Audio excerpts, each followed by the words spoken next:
ताज्या व हिवऱ्या पालेभाज्या खाण्याचा सल्ला डॉक्टर प्रत्येकालाच देतात। पालेभाज्याचे सेवन केल्यामुळे विविध पोषक जीवनसत्व शरीराला मिळतात असे वैज्ञानिक दृष्टिकोनातून योग्य असले तरी समाजातील काही मानवरूपी रक्षक नागरिकांच्या आरोग्याशी जीवघेणा खेळ करीत असल्याचा प्रत्यय आला। अंबानगरातील अंबा हा महानाला शहरातील घाण सांडपाणी वाहून नेणारा हा मुख्य नाला आहे। या नाल्यालगत काही भाजीपाला व्यवसायांची याच घाण पाण्याच्या सिंचनाने पालेभाज्यांची शेती करून याच घाण पाण्यात धुवून बाजारात विक्रीस आणण्याचा प्रकार उघडकीस आला। अंबा नाल्याचा पाण्याचा दुर्गंध एवढा उग्र असतो की नाल्याच्या काठावर 2 सेकंद सुद्धा सर्वसामान्य माणूस उभा राहू शकत नाही, कारण या घाण पाण्यात शहरातील सर्व्हिस लाईनचे मलमूत्राचे पाणी, सडलेल्या कुजलेल्या भाज्या व अन्न, मेलेली कुत्रे डुकरे अशी जनावरे, तर काही भागात कोंबड्या व बकऱ्यांच्या मांसाचे वेस्ट मटेरियल व कालबाध्य विषारी औषधे असे अनेक शरीरास घातक असलेले घटक या पाण्यात वाहून येतात। या पाण्यामध्ये नारूसारखे जंतू व इतरही शरीरास हानिकारक कृमींचा वावर असतो। याच पाण्यात मेथी,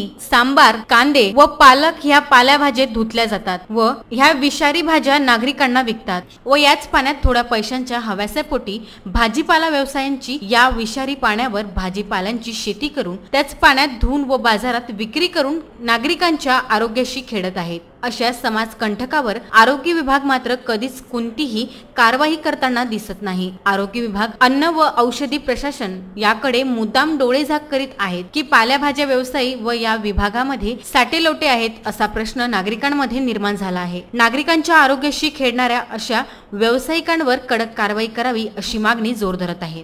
bureau report, vice news, Amravati.